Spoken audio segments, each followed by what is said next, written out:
Daud, Nabal, dan Abigail. Ketika itu ada seorang laki-laki di Maon. Ia mempunyai perusahaan di Karmel. Orang itu sangat kaya. Ia mempunyai 3.000 ekor domba dan 1.000 ekor kambing. Ia ada di Karmel pada pengguntingan bulu domba-dombanya. Nama orang itu Nabal dan nama istrinya Abigail.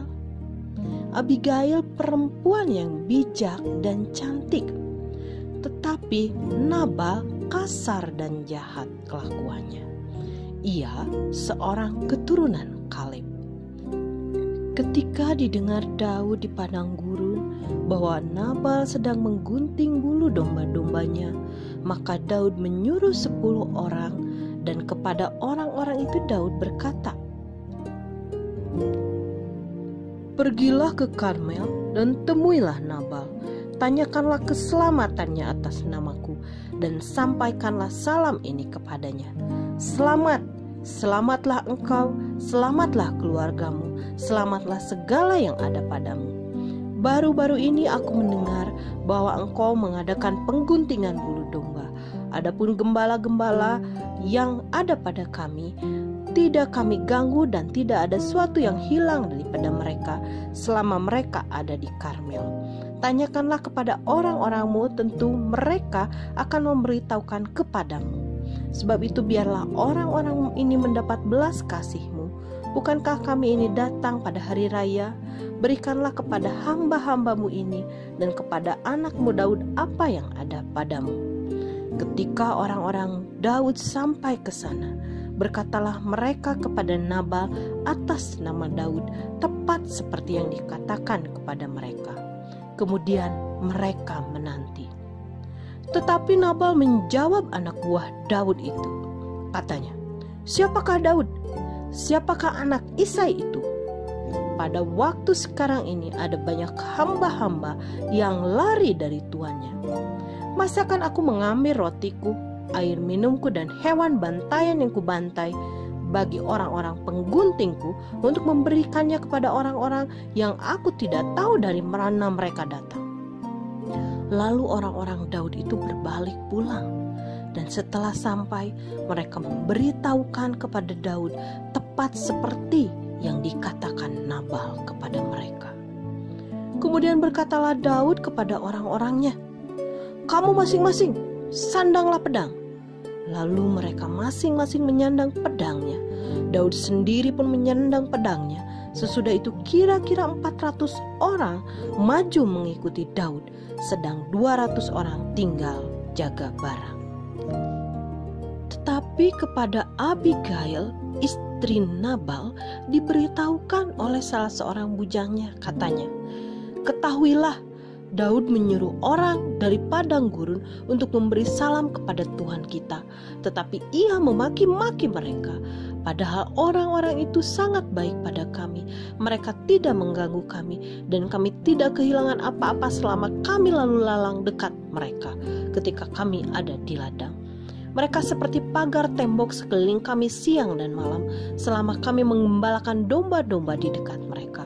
Oleh sebab itu, pikirkanlah dan pertimbangkanlah apa yang harus kau perbuat, sebab telah diputuskan bahwa celaka akan datang kepada Tuhan kita dan kepada seisi rumahnya."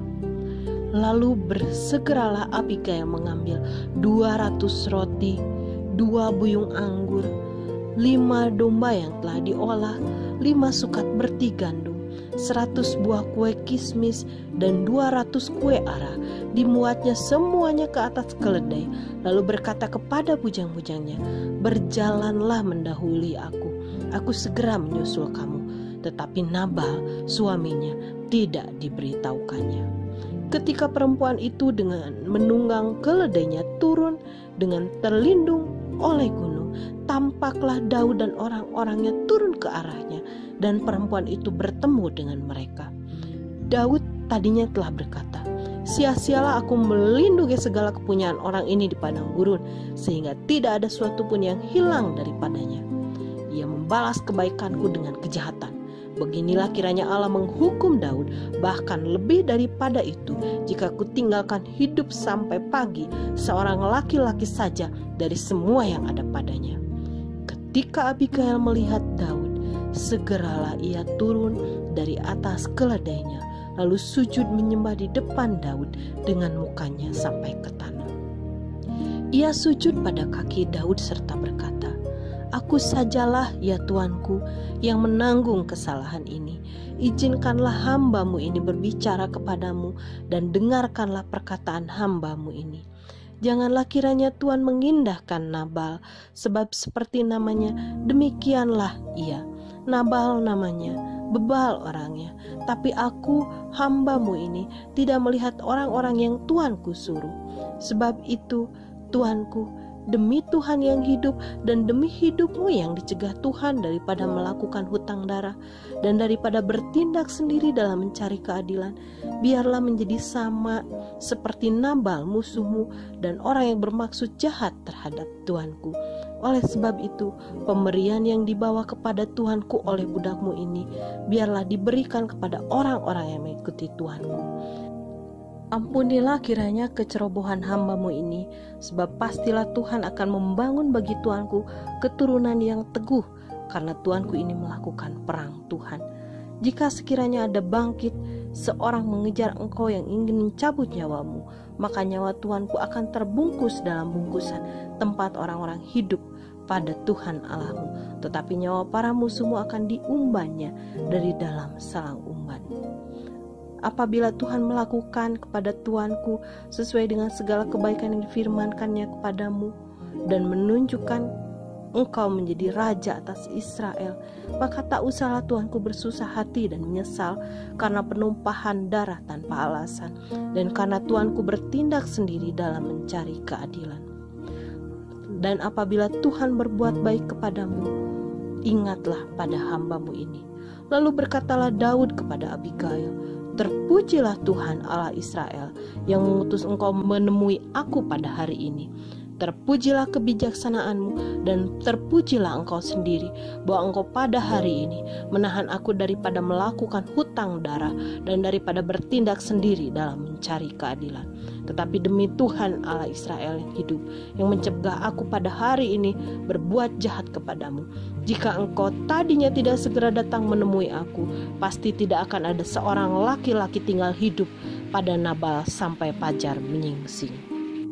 Lalu Daud menerima dari perempuan itu apa yang dibawanya untuknya dan berkata kepadanya, "Pulanglah dengan selamat ke rumahmu.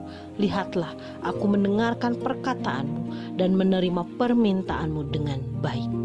Sampailah Abigail kepada Nabal, dan tampaklah Nabal mengadakan perjamuan di rumahnya seperti perjamuan raja-raja. Nabal riang gembira dan mabuk sekali. Sebab itu tidaklah diceritakan Abigail sepatah kata pun sampai fajar menyingsing. Tetapi pada waktu pagi, ketika sudah hilang mabuk Nabal itu, diceritakanlah kepadanya oleh istrinya segala perkara itu. Lalu berhentilah jantungnya dalam dadanya dan ia membantu. Kira-kira 10 hari sesudah itu, Tuhan memukul Nabal hingga mati.